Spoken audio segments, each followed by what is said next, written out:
एक महात्मा हड्डी मात्र शरीर में रह गई थी, श्री प्रभुदत्त ब्रह्मचारी जी ने वर्णन किया। ऐसे महान तपस्वी के वृक्षों की छाल पाते थे, सूखी भई, हरी छाल भी नहीं, वृक्ष को कष्ट ना हो, सूखी पपड़ी लेकर उससे प्राण पोषण करते। महात्माओं ने बहुत बहुत कष्ट से करके जिस परम तत्व को अनुभव किया वो ऐसे सहज में बातों में मिल जाता है। अगर स्वीकार कर लो तो इसकी महिमा है। तात स्वर्ग अपवर्ग सुख धरी, तुलाए कंग तूलनता सकल मिली, जो सुख लव सत्संग। बहुत वर्ष हो गए उनको ऐसे तप करते हुए, कोई विकार हृदय में नहीं। अब जंगल में एकांत रहते थे, अहंकार को पुष्टता मिलने का यह अवसर मिल गया कि वृक्ष की सूखी हुई पपड़ी वही पाना, वलखल की लंगोटी लगाना, एकांत सेवन करना।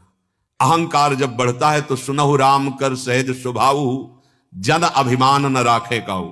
भगवान किसी का अभिमान नहीं रखते, मिटिया मेट कर देते हैं। अहंकार भगवान को पसंद नहीं है। अब वो अहंकार बढ़ने लगा, जहां अहंकार बढ़ा तहां विकार बढ़ना शुरू हो जाते हैं। तो एक दिन कामदेव प्रकट हुए साधारण वेश में और कहा, महाराज आप ऐसा न समझे कि सब विकारों पर विजय प्राप्त कर ली। चिंगारी अगर दबी रह जाए तो ऐसा न समझो कि आग नहीं है।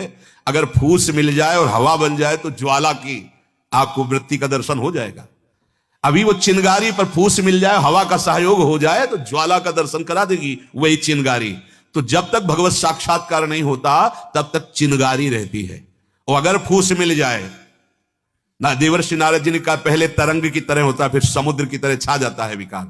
तो उन्होंने कहा अरे जाओ, क्या बात करते हो, मुस्कुराए और कहा सावधान रहना, और चले गए। वो ये नहीं जान पाए कि साक्षात कामदेव था। दृश्य बदलने लगा।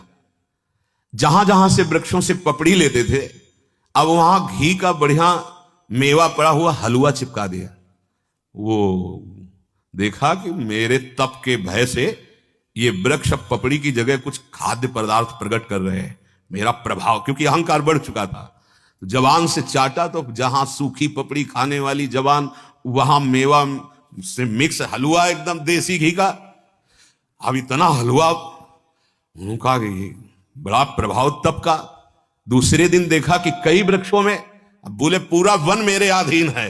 अब कई जगह चाटा तो 200-250 ग्राम तो हलवा पहुंच ही गया। अब हड्डियों में चिकनाहट आने लगी, रक्त बढ़ने लगा, मांस बढ़ने लगा। रोज उनको बस यही आभास होता कि मेरे तप के प्रभाव से वृक्ष ऐसा खाद्य पदार्थ प्रकट कर रहे हैं।